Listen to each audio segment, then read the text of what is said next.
Hello, YouTubers and NFL fans everywhere. This is Matt, the NFL Fanatic, giving you my Week 10 2016 NFL predictions. Well, this week for the Fanatic, it was another rough week for the Fanatic. Against the spread, I went 6-5-1, or I am 6-5-1, and straight up, I am 6-6. So now overall for the year, I am 54-69-5. Against the spread, and straight up I am 73-57-2. And just a clarification for my last video, I know that for the spreads for the Chiefs game and the Seahawks game, I said they were a pick'em. Well, I actually later was able to find the spreads, and the two picks I had for those games were I took Kansas City -8.5 and straight up to beat the Jags, and tonight I had the Bills +7. But Seattle, I'm sorry, +6.5, but Seattle straight up. So that's how I got the extra loss in there, because the Jags ended up winning by 5 points.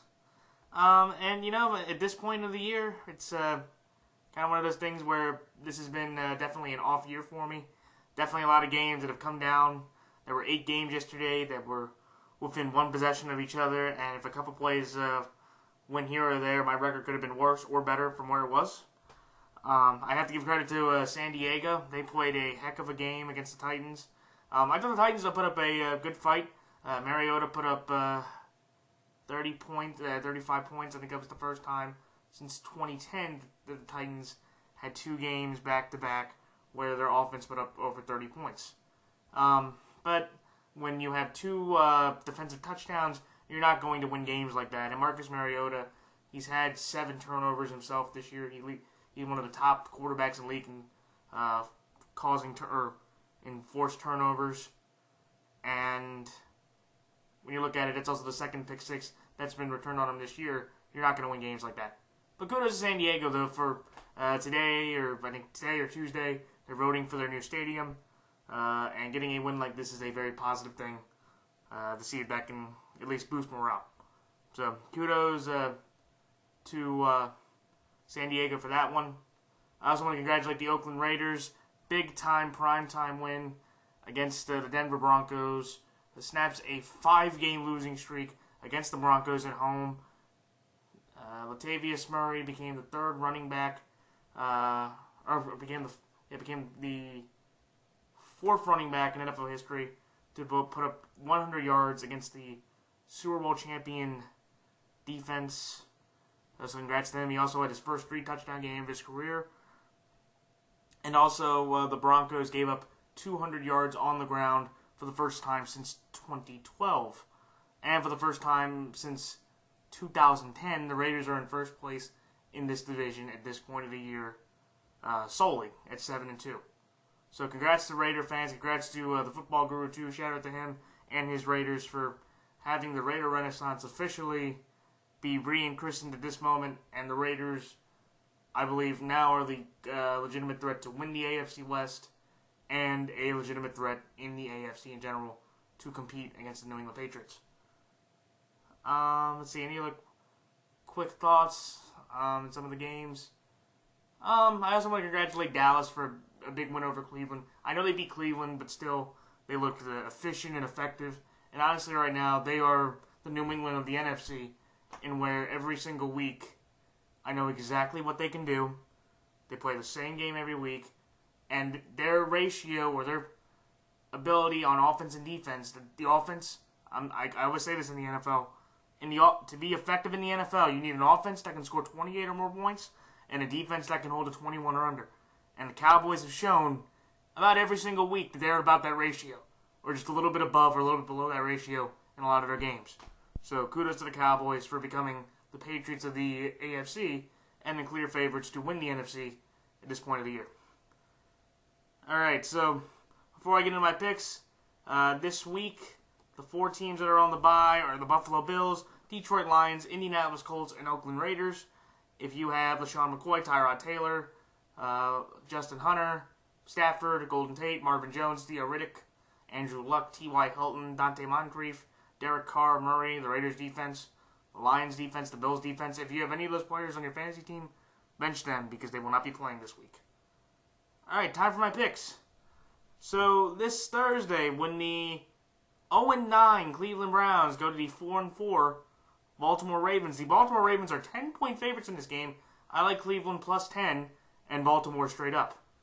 And in the next game, when the 4-4 Green Bay Packers go to the 4-5 Tennessee Titans, the Green Bay Packers are 2.5-point favorites in this game. I actually like the Tennessee Titans plus 2.5 and the Titans straight up. Then the next game, when the 5-3 Minnesota Vikings go to the 4-3-1 Washington Redskins, the Washington Redskins are 2.5-point favorites in this game. I like Washington minus 2.5 and Washington straight up. Next game, when the 2-5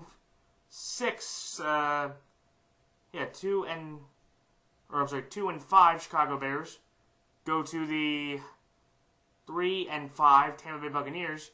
The Tampa Bay Buccaneers are 1.5-point favorites in this game. I like Tampa Bay minus 1.5 and Tampa Bay straight up. And in the next game, when the 6-2 Kansas City Chiefs go to the 3-5 Carolina Panthers, the Carolina Panthers are 3-point favorites in this game. I actually like Kansas City plus 3 and Kansas City straight up. And in the next game, when the 6-3 Atlanta Falcons go to the 4-4 Philadelphia Eagles, the Atlanta Falcons and Philadelphia Eagles, this game is a pick'em. So I'm going to take Atlanta as the pick'em against the spread and Atlanta straight up. And in the next game, when the 3-5 Los Angeles Rams go to the 3-6 New York Jets, the New York Jets are 2.5-point favorites in this game. I like the New York Jets minus 2.5 and the New York Jets straight up. And in the next game, when the 6-3 Denver Broncos go to the 4-4 New Orleans Saints, the Denver Broncos are 1.5-point underdogs in this game. I like Denver plus 1.5 and Denver straight up. And in the next game, when the 5-3 Houston Texans go to the 2-6 Jacksonville Jaguars, the Houston Texans are 1-point favorites in this game. I like Houston minus 1 and Houston straight up. And in the next game, when the 4-4 Miami Dolphins go to the 4-5 San Diego Chargers, the San Diego Chargers are 3.5-point favorites in this game. I like San Diego minus 3.5 and San Diego straight up. And in the next game, when the 7-1 Dallas Cowboys go to the 4-4 Pittsburgh Steelers, the Pittsburgh Steelers are 2.5-point favorites in this game. I actually like Dallas plus 2.5 and Dallas straight up. And in the next game, when the 1-7 San Francisco 49ers go to the 3-4-1 Arizona Cardinals, the Arizona Cardinals are 13-point favorites in this game. I like San Francisco plus 13, but Arizona straight up. And then in the Sunday night game, when the 4-2-1 or when the 5-2-1 or 4-3-1 Seattle Seahawks go to the 7-1 New England Patriots, I like the New England Patriots are 7-point favorites in this game. I like Seattle plus 7, but I'm going to take New England straight up. And in the next game, when the 3-4-1 Cincinnati Bengals go to the 5-3 New York Giants, the New York Giants are 2.5-point favorites in this game. I like the New York Giants minus 2.5 and the New York Giants straight up. Alright, it's time for my thoughts in each game. Browns at Ravens. I can't believe I'm saying this, but I'm happy I was wrong. But today, amazingly, the Baltimore Ravens are in first place in the AFC North with a record of 500. I can't believe I just said that. I'm somewhat shocked that we are in first place. I think that's more of an indictment on how bad our division is. Right now, our division, there is no team with a winning record, and I think we are the only division that has a division like that where there's no winning record in that division. And if you look at how we played the game against Pittsburgh, I want to congratulate Mike Wallace. He had the longest play from scrimmage in the regular season in franchise history with the 95-yard touchdown pass. He also becomes the third wide receiver with multiple 95-yard touchdown passes in a career, joining John Taylor and Gaynett Tinsley. And also, when you look at how the Ravens played, we snapped our 4-game losing streak overall, and we've won our 4th straight game against the Pittsburgh Steelers, which is the most consecutive games we've won in this rivalry's existence. And it wasn't a very pretty game. Our offense really wasn't that explosive besides Mike Wallace's play. I just think our defense, we shut down that Steeler offense, which was surprising. I know Pouncey went out in the first quarter with a hand injury, and Hayward Bay went down, and I think Pouncey's a bigger injury. But still, that was significant, especially with Ben playing, even though, again, he doesn't have a great record when he comes back from injury, and he doesn't have a great record usually overall when he comes to Baltimore. but still, that was a big win for us to gain confidence. And right now, we control the driver's seat in the AFC North. That's just still amazing for me to say that. But while we were going through that, we are going to be playing a Browns team that right now, for all the positive joy for the Cleveland Cavaliers and the Cleveland Indians, the Cleveland Browns are still having that negative aspect of Cleveland. They are the first team since the 1964 Browns to give up 25-plus points in every single one of the games this year. They're the only team that in the fourth quarter, or they are only one of two teams that have trailed in the fourth quarter in every one of their games. The other team is Detroit, who, by the way, are 5-4 in those games. So let's just understand that that's how much better Detroit is compared to Cleveland. And also, if they lose this Thursday, this will be the worst start for the Cleveland Browns in franchise history, both dating back from the 99 version and the previous version that we are with the Ravens. So they have never started out 0-10. And when I look at this game, it's one of those things where in week 2 we had to come back from an 18-point deficit. I hope at home we don't have to do that. But we're looking at a Cleveland offense here, which is one of the worst in the league. They have the 5th fewest passing touchdowns for an offense. They are 29th in points scored, and they also allow the 2nd most points on defense.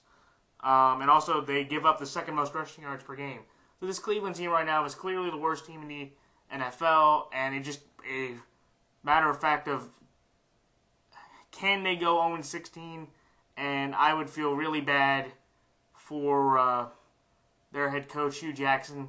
He's not a big fan of his, but you could argue that if he goes 0-16, you could fire him, because anytime you go winless, only the 2nd time in NFL history, or only 3rd time in NFL history that could happen, 2nd time in a 16-game season, you could argue that definitely a coach needs to get out of there if you can't even win a game.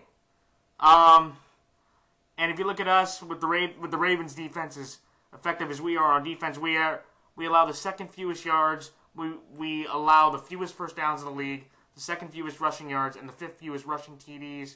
And Cleveland's strength is running the ball. The only legitimate receiving threat they've had all year is Terrell Pryor, who's having a spectacular year, the best offensive weapon they've had since besides Crowell.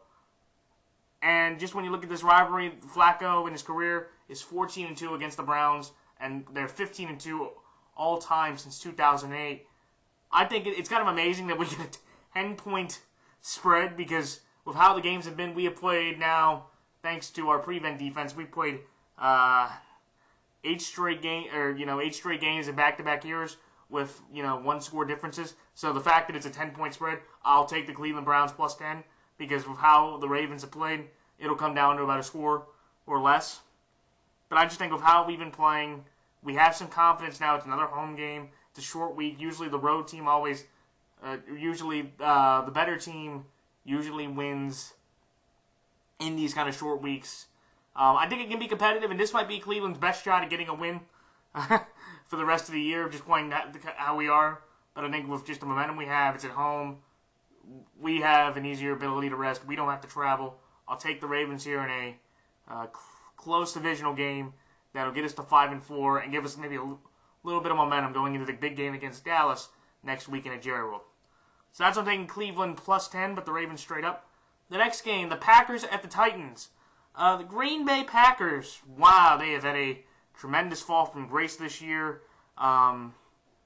This is the first time since 2006 that the Green Bay Packers have lost back-to-back home game. Have lost wire-to-wire home games at Lambeau. In the same year, 2006, they've lost to the Patriots and the Jets. Both times where they were led wire-to-wire at Lambeau. The Cowboys and the Colts led wire-to-wire this year at Lambeau, and I think that's the first time since 2006 that two teams have gone into Lambeau and have won games wire-to-wire against this Green Bay Packer team. And also, since Week 10 of last year, I'm going to bring it up again, somehow the home field advantage has gone away for the Green Bay Packers. They are now 4-5 in their last 9 home games since Week 10 of last year. And for the Indianapolis Colts, that was the first time the Colts had gone into Lambeau and won since 1986. And I think when you look at the Packers, it's a talent problem. Randall Cobb's been hurt. They don't have a running game. Eddie Lacy's been out of an injury. Don Jackson really can't do anything. They cut Niall Davis, who went from the Packers to the Jets back to the Chiefs in a span of 2 to 3 weeks. Ty Montgomery really can't do that much. The receivers aren't really getting open that much. The offensive line struggling. The defense just gave Andrew Luck play after play after play, and he escaped, sack after sack after sack. And that was after he threw 2 interceptions early in the first half of the game. And I think here is one of the stats that really is concerning about Green Bay. Aaron Rodgers right now is the second leading rusher on the Packers. He has 199 yards. That's the second best rusher on the team. And he's the only Packer this year with a running touchdown. Think about all the running backs they've had play, or players attempt at running back. He's the only one with rushing TDs. So that shows you how anemic this Green Bay rushing offense is right now, and this Green Bay defense has been shredded by injuries, and their defense really isn't doing that well either. So, this is where you look at the Titans. And Marcus Mariota, congrats to him. He had his 5th straight game with multiple touchdowns. That's the longest streak by a Tennessee Titans since Billy Volk, the famed San Diego quarterback that scored the game-tying or game-winning touchdown against Indianapolis in the 2007 divisional round. So congrats to Mariota for getting 5 straight games at that point. And they've scored 30-plus points in back-to-back games, like I said earlier, since weeks 5 and 6 of the 2010 season. And Mariota, he's had 13 TDs to 3 INTs in the last 5 games. So, and to me, when you look at this game, it's kind of like the opposite effect. The one thing Green Bay can't do at all is run the football right now. And the one thing Tennessee loves to do, is one of the best at, is running the football. They have the 3rd most rushing yards in the league and the 10th most rushing touchdowns in the league. DeMarco Murray, again, spectacular year. He's had a rebirth, Tennessee, and he looks like the DeMarco Murray we saw in 2014. Maybe not as effective, but still right up there. And Derrick Henry, that was a big injury. I don't think he played the rest of the game after he had his calf injury. But I know the one thing about the Titans is they can run the football. And with how Mariota's been playing, with the receivers he has, in Delaney and Richard and Kendall and Sharp, I think they can get through this Green Bay secondary. Because, again, over the last few weeks, everybody's been able to pass on this Green Bay secondary. And I know the one struggle with the Titans is playing at home. Over the last 3 seasons, they've only had 4 home wins. But just looking at how the Titans have played, I'm just more sold on the Titans overall as a whole team, knowing that they can run the ball and control the clock better than the Packers can. And just, if the Titans play man-to-man defense, and I know the Titans have a better front 4 than what the Colts have, and they may have a little bit of a better secondary, or actually they have a better secondary. So I'm expecting with that combination of being able to control the ball, Mariota playing effective football, and exposing a very weak secondary, I expect the Titans to pull off a bit of an upset and get their 5th home win in the last 3 years over a, almost you could argue now, a free-falling Green Bay team that desperately needs this win to keep hope alive in the now flailing or struggling NFC North. I think it would be a close game, and I wouldn't be surprised if the Packers win, but if how the Titans have been able to run the ball effectively, they're able to score points and be competitive, I just don't think this Green Bay defense can handle this Titans offense at home. And I think that the Packers, they're going to have, their problems without the Titans play defense. Because I think if they have better corners than Indy does, play man-to-man on them, you can make Aaron Rodgers, throw high, throw low, and just not look as effective. So, that's on taking Tennessee plus 2.5 and Tennessee straight up. Though, with how Green Bay is, and if Aaron Rodgers has one of his better games, and the Titans have, shown they've been up and down, I would not be surprised if the Packers win this game. But I'm taking Tennessee just because I think they have the better team, and I think everybody knows the blueprint now to beat Green Bay. So that's why I'm taking Tennessee over Green Bay. Washington over Minnesota. Minnesota fans, I'd be very concerned with how this is the panic button time for the Vikings. Minnesota now has dropped 3 straight games after starting 5-0. This is very eerie of the 2003 Minnesota Vikings season when they started 6-0 and then they dropped 7 of their last 10 games to finish 9-7. And that was the great game. That was the awkward finish, I believe, of the Rodney Poole game where Rodney Poole caught the game-winning touchdown to end the year and send the Vikings on packing. So I would say right now, Minnesota, if how they've been playing, I'd be incredibly concerned. Rhett Ellison, congrats to him. He had his first touchdown of his career, which was a 1-yard rushing score, and he's a second tight end with a rushing touchdown this year. The other one was Kobe Fleener. And speaking of tight ends, I also want to congratulate the other tight end in Minnesota, Kyle Rudolph, who was 2 passing touchdowns tied away from tying tight end Steve Jordan for the most receiving touchdowns by a Vikings tight end in franchise history. And Minnesota is decent as they look, and definitely Blair Walsh deserves most of the blame, because if he kicks the extra point and the field goals get made, the one that was missed and the one that was blocked, the Vikings win this game. But through all the yardage, this is still the worst offense in yards per game, and this is still the second worst rushing offense in the league. And 6 of the 7 games the Vikings have played this year, they have rushed for less than 100 yards. So obviously, with all the injuries now, they have become a one-dimensional team. And Sam Bradford, who played a decent game, but now who's come back to earth, and people are saying, I don't know if Sam Bradford is better than Teddy Bridgewater with, how he's been playing. That's my thought, the personal side there. But you just look at Minnesota, and it's one thing where, again, if the Vikings are down by 10 or plus points, you should win the game. And the Lions had a 10-point lead. They were able to hold on to it pretty well until the end. And I guess, amazingly, the Vikings gave up a 58-yard field goal to Matt Prater, which was a clutch kick. It was right down the middle. So kudos to the Lions players for that, too. But I would just say right now, Minnesota's in a free fall. And playing a Washington team that's angry after what just happened. Again, remember, they haven't lost they've only lost one time since week 3, or since week 2. They've only lost one time since week 2 after the game against Dallas. Only once. And also, I think when you look at Washington, their offense is going to grade on the Vikings' defense. Washington's offense has the fewest 3-and-outs in the league. They've only had 8 3-and-outs the entire year.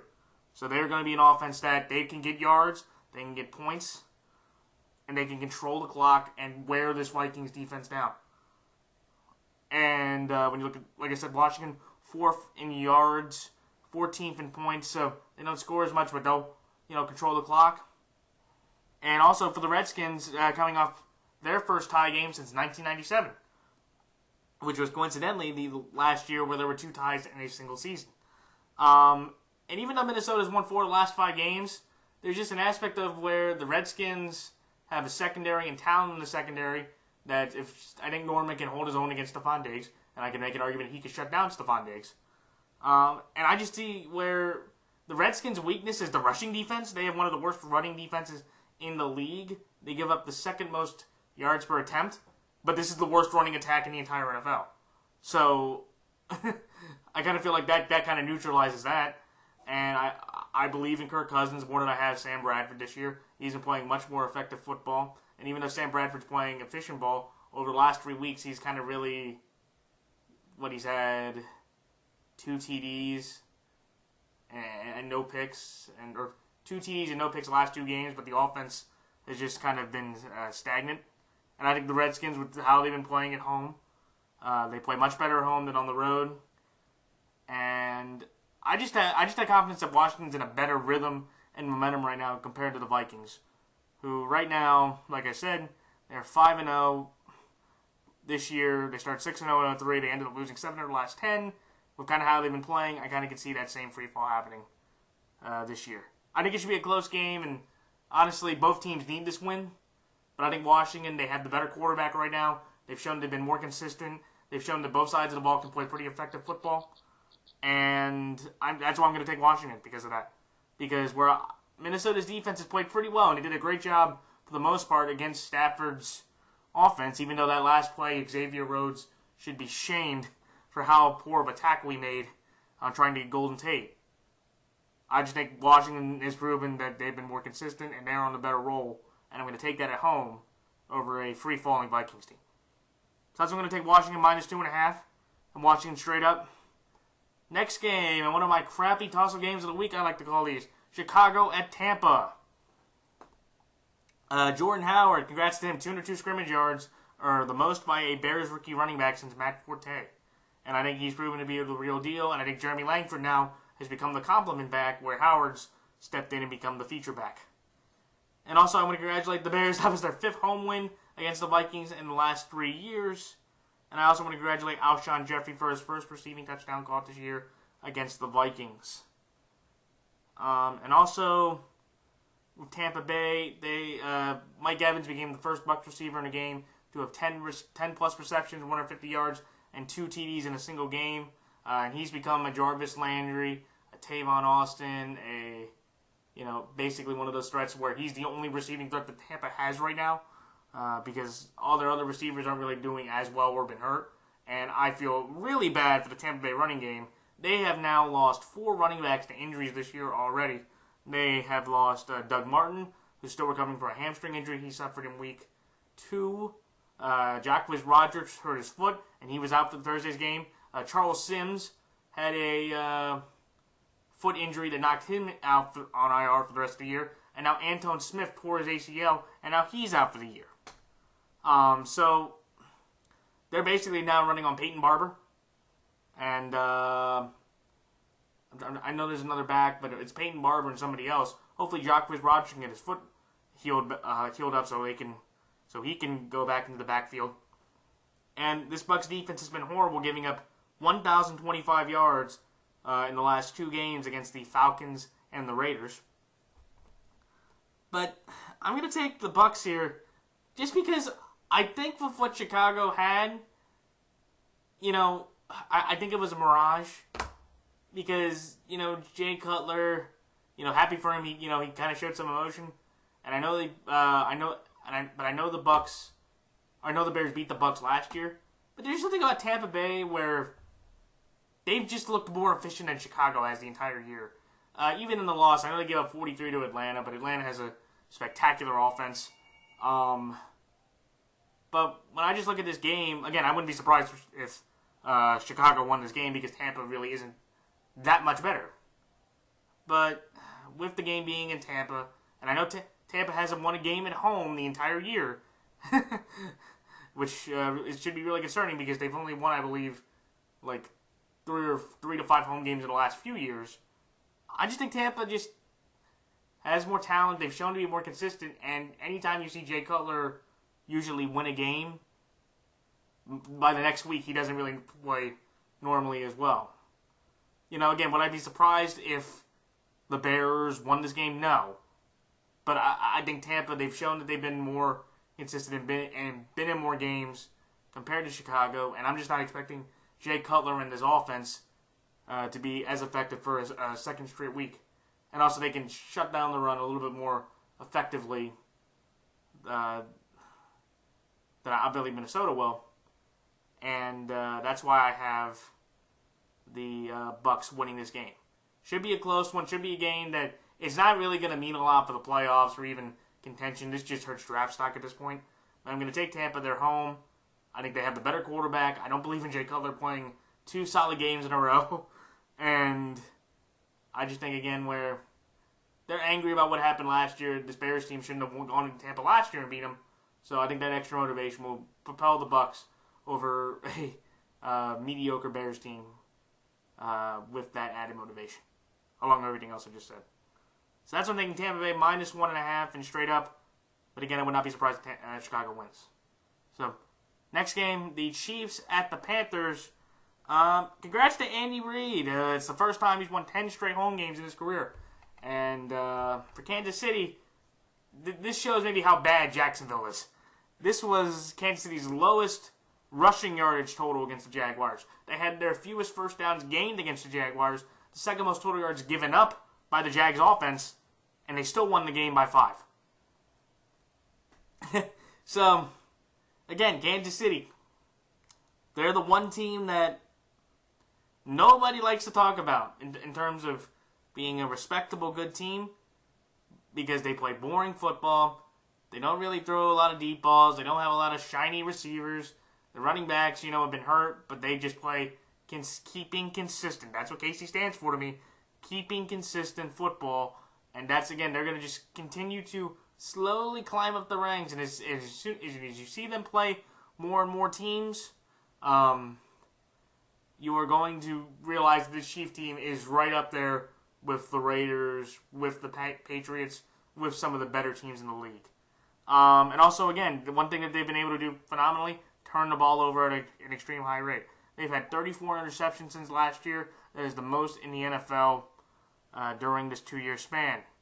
They are also 17-3 in their last 20 games, 16-2 in their last 18 games, which is the best record in the NFL for that amount of games. And I believe they're the only team to force 4 more turnovers in multiple home games this year. So, KC, they are keeping consistent, and they're playing a Panther team that, even though they won, they played a pathetic they played a pathetic Rams team who is free falling from their 3-1 start to a 3-5 start, or 3-5 record right now. And even though I do want to say this, here was an interesting stat I found out from the Herd and Colin Cowherd. Cam Newton and the Panthers now improved to 41-20-1 when Cam Newton has 1 or fewer turnovers. So, basically, if Cam Newton doesn't turn the ball over, the majority of the time the Panthers are going to win the game. Even though, again, Cam Newton, that offensive line continued to struggle. He had 5 sacks on him, and there were a couple of shots that he should have been flagged on, and I still think that's going to be a continuing problem for the rest of the year, especially when he talks about it with how Cam Newton is not getting the flags that he should be getting for some of those plays. And also, but I think the Panthers' offense, they struggled mightily through the entire game. They only had 1 explosive play of 20-plus yards the entire game. And that's where I have to give the credit to the Carolina defense. I know it was the Rams' offense, and the Rams' offense really isn't anything. But still, to hold the Rams out of the end zone for 59 minutes, you're going to win most games if you can hold a team out of an end zone for 99% of the game. And the Chiefs and Panthers have split the last 4 games, but I just look at these two teams, and I can understand why Carolina's the favorite because they're at home. Usually when you get a home game, kind of a close game, you get a 3-point spread. So I understand that. But I'm just looking at KC and going, I've been more impressed with the Kansas City Chiefs the entire year from start to finish compared to the Carolina Panthers. I know the Panthers have, won 2 games, and kudos for beating the Cardinals. That's a pretty impressive win because nobody thought you would do that. But again, after that, you beat the Rams and the Niners. You beat the 2 cellar dwellers in the NFC West, who right now are 2 of the worst teams in the league right now. In Kansas City, besides the game against Pittsburgh, who look a lot different now, they've been basically in every one of their games and have been consistent. Remember, they're the last team to beat the Oakland Raiders. So they beat the Raiders at Oakland. So when I look at this game, I trust this Kansas City consistent team that, this is kind of a big kind of turning point game for the Panthers. This is the biggest game for the Panthers all year. Because if they can win this game, now they're back on this roll of, okay, they play Carolina, then they play the Saints at home that next Thursday night in a big game where, if they win that one, now they're back in the NFC South race, or definitely back in the wild card race. But I just think Kansas City, knowing what they are in the AFC West, knowing that they basically have to go win for win or stride for stride with the Broncos and the Raiders, I think they're going to show up with Alex Smith back. I think Sharkhandrick West can do a decent enough job running. I think, again, Macklin with his groin, that'll be a big thing you have to watch if he can play or, see if he'll try to play through the game. But I just have Kansas City here because they have been consistent the entire year, pretty much. And I know what I'm going to get out of the Chiefs. And I think the Chiefs defense can shut down the Panthers offense. I think that Chiefs defensive line can get through the Panthers offensive line. And I just think the Chiefs with their kind of, attitude and toughness, and they've gone onto the East Coast several times and won games, this year. Pittsburgh, I'm sorry.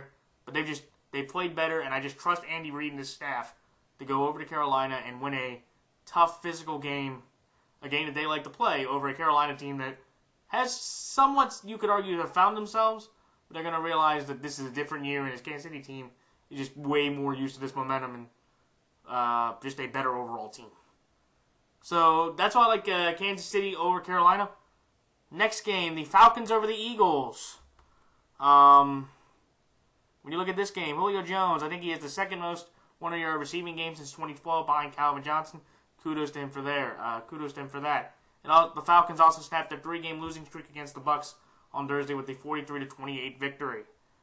And the one thing you know about Atlanta is they have the most explosive and most entertaining offense in the entire league. They have they're the number 1 ranked offense in the NFL. They've scored no less than 24 points, and they've scored 30-plus points 6 times and 40-plus points 3 times. Matt Ryan's stats, he is my MVP leader right now. He has completed 69.6% of his passes, thrown for 23 touchdowns, 4 interceptions, and 2,980 yards. But the one thing about the Falcons that's still not buying is their defense. They gave up 28 points. You could argue it was garbage time and the Falcons had control of the game. But still, when you give up over about 28, no team has scored besides Denver, who had their rookie quarterback, by the way. No team has scored under 26 points in every one of the other games for the Falcons. So again, that is still a concern of mine just because they need to just have a better aspect of defense. Maybe somewhat what the Raiders had last night when they only gave up 20 points. That's something that the Falcons, besides that one game, haven't shown that they can do. And they also give up the most passing touchdowns. So thankfully they're playing a Philadelphia team right now who cannot really throw the ball that effectively at all. Carson Wentz, he was the first QB this year to have back-to-back picks on his first 2 drives. And after the sensational start that he had, and I was on the Wentz wagon, I believed in Wentzylvania. Now I've had to step back and say he's not progressing as nearly as much as I thought. Again, he's still, doing his best, and he had some big moments, and he's played effectively to put them in positions to win. I kind of blame more the coaching than him, but still, if you just look at his numbers, the last 3 games, 64.1% completion percentage, 704 yards, 2 touchdowns, and 4 interceptions, and I'm sorry, but you know what? I don't care how much talent you have on a team, okay? Dak Prescott is clearly outplaying Carson Wentz at this point, and he is the much better quarterback at this point. I don't care if, he has the offensive line and Elliott. I don't care about that. The quarterback has to do his job. Again, does he get to work with those effective pieces? Yes. But, again, he still has to do the job just like Carson Wentz has to do his job. Okay? Again, if Carson Wentz was, 7-1, if he didn't have his, efficient numbers, I'd give him more credit because I could say, well, he's playing much better. But, again, now he's lost 4 of the last 5 games. And I think one of the biggest reasons is Zach Ertz, the guy that they paid $50 million to, for this year, 23 receptions, 247 yards, no TDs. That is not worth $10 million for me at a tight end. I understand that, again, you may want him to block, but that's what Brent Selleck's for. And honestly, I would want them to have him catch more, and I think he had his best receiving game yesterday, so maybe that's a positive sign in the right direction for Philadelphia fans. And now for the Eagles, they are now 0-3 in the division, and every one of those games they've given up 27 or more points. And with what they've shown, I know this game's at home, and they've played much better at home than on the road, but they're playing the worst offense to expect. Okay, Atlanta is going to score less than 27 points. Against this defense, I don't think so. Even though they split the last 6 games, I think Atlanta's offense right now, they're just too highly efficient, and I think their defense is going to put a lot of pressure on Carson Wentz's offense. And this offense right now, who looks like Alex Smith, but less effective, without Andy Reid's ability to play calling. I just think, again, Philadelphia could score, and they have talent, and they're playing a defense that has a lot of points. I just don't think their defense at this point will be able to match what Atlanta can do on offense with all the talent they have, especially if they get Telvin Coleman back. That's why I'm surprised to pick them, but I'm going to take Atlanta here just because I don't trust Philadelphia's defense. 3 of the last 4 weeks, they've given up over 27-plus points in playing their division games, and this Atlanta offense, I can guarantee you with what they have, without even playing, they'll put up over 27, which will provide another loss for the Eagles and drop them to 4-5. So that's why I like Atlanta over Philadelphia against the spread straight up. Next game, another probably the worst game of the week, in terms of just potential. The Rams at the Jets. the Rams have the worst offense in points per game, the second worst in yards per game, the fewest first downs on offense in the NFL. Case Keenum's throwing the second most interceptions in the league. You know who's throwing the most interceptions in the league? Ryan Fitzpatrick. So who's probably going to start for them unless, his MCL sprain gets any worse. And for Todd Gurley, who's having a disappointing year, okay? And again, I'm not really blaming him because honestly, everybody that plays the Rams just knows, okay, let's just, we're gonna put 8 or 9 in the box. Case Keenum can't throw. He doesn't really have anybody great to throw to. So, we're gonna shut down Gurley. He's kind of like the Leonard Fournette of the NFL right now for the LSU Tigers with their offense. And he's now had 3 straight games of 50 or fewer rushing yards. And now they've lost, like I said, 4 straight games after starting 3-1. Jalen Marshall caught his first touchdown in the NFL. We thought that was maybe the game winner, but then they let Kenyon Drake run 96 yards for the game-winning kickoff return touchdown. So kudos to the Jalen Marshall there. And like I said, Ryan Fitzpatrick has the most interceptions in the NFL. And the Rams have won 7 of the last 9 meetings, though the Jets have won 2 straight. But honestly, I'm just going to tell you, I'm taking the Jets because of 2 things. 1, Ryan Fitzpatrick, I'll take over Case Keenum. That's not saying a lot, but I would. And also, the Rams have to go out east. I always hit the 3-hour lag, and I'm going to take the home team with the Jets just because of that reason. There's really nothing great to watch here. Like I said, if I wasn't a Rams or Jets fan, I wouldn't even watch this game just because it's really not going to mean anything with their playoff hopes. But I'm going to take the Jets here just because, again, they're at home, and the Rams have to come out to the East Coast. And in this kind of game, take Fitzpatrick over Keenum slightly. So that's why I like the Jets minus 2.5 and the Jets straight up. Next game, Denver at New Orleans. The Denver Broncos allowed, I think, 212 rushing yards. That's the most rushing yards they've given up since 2012. Denver snaps a 5-game road winning streak against the Raiders. And congrats to Jordan Norwood. He caught his 2nd touchdown of his career. I believe the other one he called was in Week 11 of the 2011 season against the Cleveland Browns. Or while he was a member of the Cleveland Browns. So good for him. And when you look at Denver's defense, they have 28 sacks, which is the most in the NFL. Though those couple sacks that they got on Carr really didn't mean that much. And only for the 4th time in the last 3 years, Denver's D has given up more than 30 points. So, Denver, they fell flat, and I think they were kind of in an interesting game now with this New Orleans team who has found themselves, and they've won, I believe, 4 of their last 5 games after starting out 1-4. Or 1-3 to get to a 4-4 record. And kudos to New Orleans. Mark Ingram had a 75-yard rushing touchdown. That is the longest rushing touchdown for the Saints since Deuce McAllister's 76-yard touchdown run in Week 12 of the 2003 season. 4th-round wide receiver Michael Thomas from Ohio State. He has 5 receiving touchdowns, which leads all rookies. He's become a tremendous asset and weapon for Drew Brees to use in his offense. And also, New Orleans is now 36-2 when the Saints scored 21-plus points in the first half of a game. And by the way, the first half of the Saints-Niners game was the highest scoring first half in the NFL this year. And for the first time, the Saints D has given up 24 fewer points in back-to-back games since weeks 6 and 7 of last year. So their defense, for as much as maybe we thought they were going to be bad, they've actually started to come around and play better and play a little more effectively. Though, as the stats would say, they're still 30th in yards on defensive points allowed, and the Saints have lost 4 straight games against the Broncos overall. If the lead doesn't play, I think, again, this definitely might give an advantage to New Orleans. But there's just a part of me going, you know what? New Orleans has proven that, again, at home this year, their defense has been worse than on the road. And there's just something about Denver, like, if Denver, who played an okay game against Oakland, now they have to go out to the East Coast and play a Saint team that is starting to feel a little more confidence in themselves.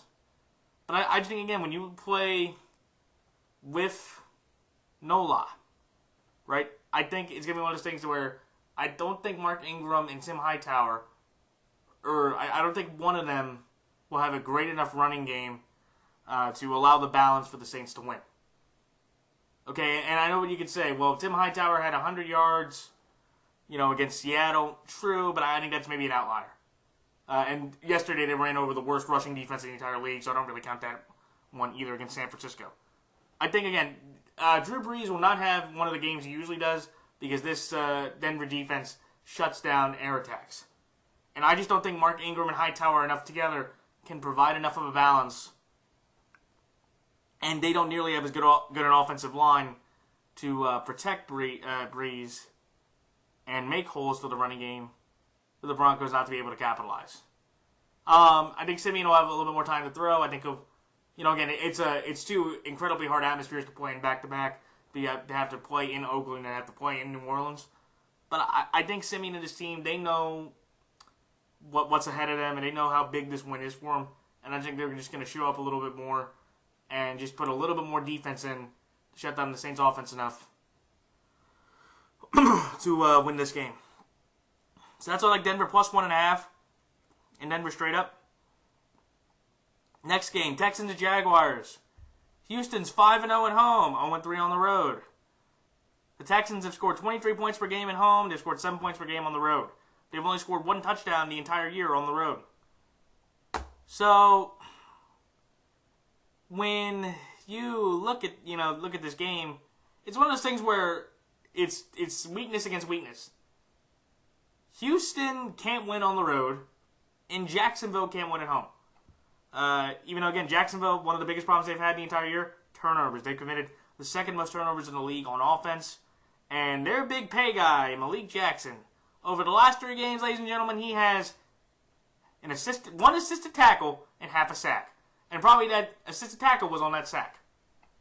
So that was $90 million well spent, right, Jacksonville? Boy, has he been a non-factor.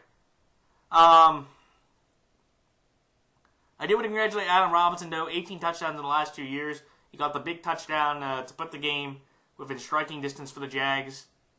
But Houston's won 9 of the last 11 games against the Jaguars. And the Jags, I believe, only have 3 wins at home over the last 2 or 3 years. And I think 2 of those wins were actually in London. So they've only had 1 home win legitimately on their home turf in the last 2 or 3 years. And it's something where, again, this is an AFC South game in Houston. I just trust them against the AFC South. They have a running game that can be effective. They can, Lamar Miller in that offensive line. Hopefully Nate Newton's okay. Excuse me. But you have that. Osweiler can outplay Bortles in this game. Houston has a better defensive scheme and talent. And they're just better coached for Bill O'Brien. And when you've won 9 of the last 11 and we've had Jacksonville playing, Jacksonville's been the biggest disappointment of the entire year. I just think it's something where, again, Houston will handle their business and get another, win on the resume to improve to 6-3. So that's all, like the Texans over the Jaguars. Chargers over Dolphins. Congrats to the Dolphins. Jay Ajayi. First running back in Dolphins history since Ricky Williams to have 3 100-plus yard games. And right now, over the last 3 games, he had 77 carries for 529 yards and 4 touchdowns. He has definitely become the feature of the offense, and it's benefited the entire team tremendously. And especially Ryan Tannehill. Ryan Tannehill is not playing great. He's not even playing average. He's just, he's basically just there doing the very little things needed. But when you complete 65.9% of your passes, 605 yards, 2 TDs, no picks, over the last 3 games of how they've been playing football, that will win you games, and that should be how Ryan Tannehill is used in doses, very small doses. And it's the longest winning streak for the Dolphins since 2014. I want to congratulate the Chargers for 2 defensive scores in the same game. I was trying to find out when the last time they did that. If somebody could do that, that'd be awesome. Or let me know. And also, I want to congratulate Melvin Gordon, who's my comeback player of the year. He had the 2nd most scrimmage yards in franchise history for the Chargers with 259. And also, Melvin Gordon ran for a career-high 196 yards, and he leads our running backs with 11 touchdowns. San Diego's third offensively in points per game, averaging 29.7 points per game. And there is 2 factors here where I'm going to take the Chargers. One, they've shown that they are multi-dimensional on offense. Phillip Rivers has shown he can throw the football with Inman, Williams, Benjamin, Gates, Henry, and they've been able to run the ball, just as I told you about Melvin Gordon. The Dolphins really haven't shown that if you can take the run away, that Ryan Tannehill can throw you a game. Usually he throws you a game the other way, and where he throws picks. And they're San Diego's fifth best. They have the fifth best run defense overall, and they're 8th on yards per attempt. And also the other key thing is, this game is in San Diego. The Chargers have won 3 straight games against the Dolphins in San Diego, where the other way, San Diego hasn't won a game in Miami since 1982. I think this game is going to be a fun game. I think you have two teams now who are, fighting in the wild card race, and two kind of unique styles and two kind of, similar areas of lifestyle. But I'm going to take San Diego here just because, again, the offense is more complete in San Diego. I know that they can throw the ball and run it. They can stop the run. And it's also in San Diego where, again, if this was in Miami, I'd take Miami easily. But with San Diego being able to stay home, they should be able to get the win in a fun game and improve to 500. So that's why I have San Diego minus 3.5 and San Diego straight up. Next game, Cowboys over Steelers. Dak is the third rookie quarterback to have a 7-game winning streak as a rookie, joining Ben Roethlisberger and Kyle Orton.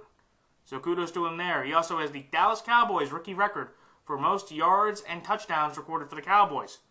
And also for Ezekiel Elliott, he now has the 4th most rushing yards for a Cowboys rookie in franchise history at 897. I also want to congratulate Jason Witten, his first 100-yard receiving game since Week 17 of the 2013 season, and he tied Shannon Sharp for the 4th most touchdowns by a tight end in NFL history. In a 16-game season, and this is something that was very interesting for me, Dallas has never won 8 straight games in a regular season. I think they've won 8 straight games regular and postseason, but in a 16-game season, I don't think they have won 8 straight games. So this is a very big game for them, just, for history's sake. And for Pittsburgh, honestly, at this point, they've lost 4 straight against the Ravens. Like I said before, that's the longest streak for them in terms of losses. Pittsburgh had more penalty yards than overall yards entering the 4th quarter, and for the first time since 1986, they punted 7 times in one half.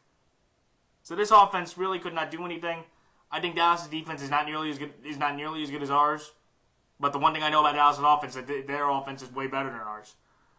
They've split the last 4 games, but I'm going to take Dallas here just because Dallas football, they are playing winning Super Bowl football. You can look at the Patriots and the Cowboys, and I'm going to say it again. In the NFL today, if you can score 28 or more points on offense and hold people to 21 or under on defense, you can win to the Super Bowl because that's showing that you can score points on anybody and you can hold people to a decent amount to win. So again, I think Pittsburgh, this is a game at home. Their season's on the line at this point. And I think Pittsburgh will show up. But I'm going to take Dallas here just because this momentum is just too hard not to go against, even against a Pittsburgh team who's highly motivated. And a motivated Pittsburgh team is a dangerous one, but this Dallas team has shown that against every test this year, they've been able to pass. So I think against a Pittsburgh team that's inconsistent, they'll pass this one too. So that's like Dallas plus 2.5 and Dallas straight up. Arizona over San Fran. The Niners are right now, to me, the 2nd worst team in the league behind the Browns. They've given up 200-plus yards rushing in 3 straight games. They're the first team in NFL history to give up 6 straight games with a 100-yard rusher. First team to give up 7 straight games with a 100-yard rusher. And it's the worst start for the Niners since 2004. And Arizona's won 4 of the last 5 games against the Niners. And it's just like Week 6 when they played them. Nothing really has changed. Maybe Kaepernick's played. Kaepernick might get you maybe 3 or 6 more points. But that's not going to change the outcome of the game. But I'm going to take the San Francisco 49ers plus 13 because I think that's just a ridiculous spread to have to carry. And if the Cardinals can actually cover that spread, then that's a death nail for San Fran. And Chip Kelly, you deserve to get fired at the end of this year. So that's why I like San Francisco plus 13, but Arizona straight up. Next game, Seahawks and Patriots. The Seattle offense right now is not doing its part. 29th in rushing yards and 29th on rushing yards per attempt, where their defense is number 1 in points allowed and 6th in total yards.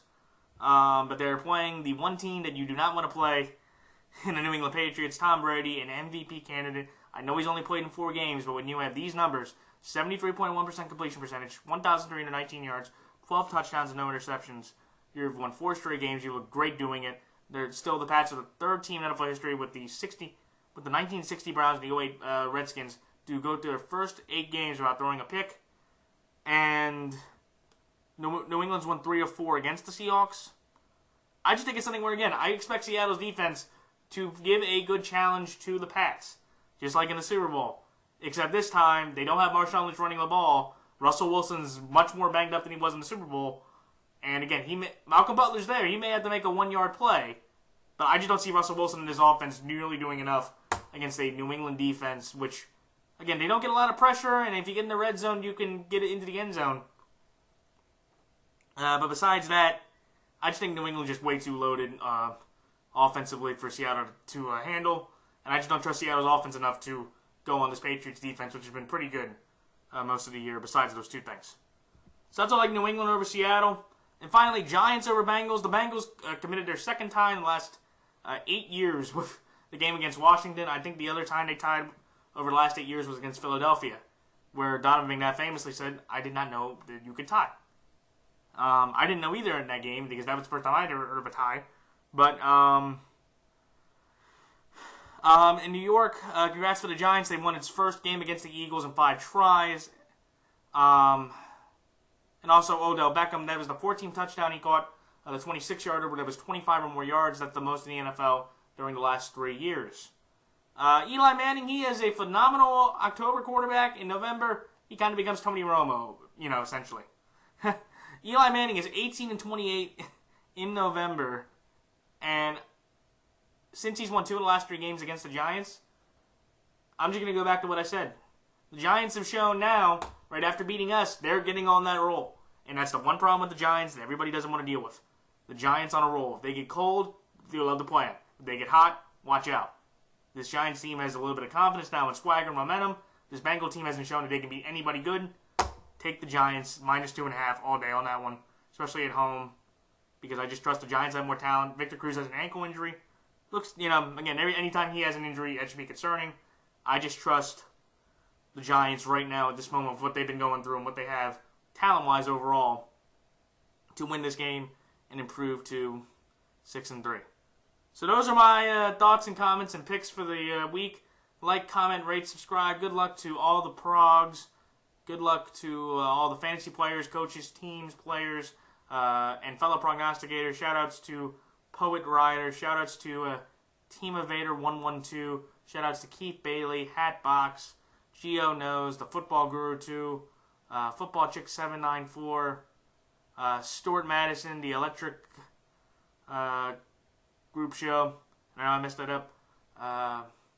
First and Dante, Beast, and all the other Poet Rider, and all the other great prognosticators out there. And please check out the NFL YouTube prognosticator page. If you got Bridgewater's Finest, if you have a chance, check out the NFL YouTube prognosticators page. It's a great page of avid NFL fans, and we talk football all the time. So, any of my viewers out there that aren't progs or new, please check that out. And thank you all for the support over the last several weeks. It's been great to have all kinds of comments and subscribers. And I appreciate all the support and feedback. So those are my thoughts and picks for this week. And until next time, this is Matthew Fanatic signing off. Until then, so long.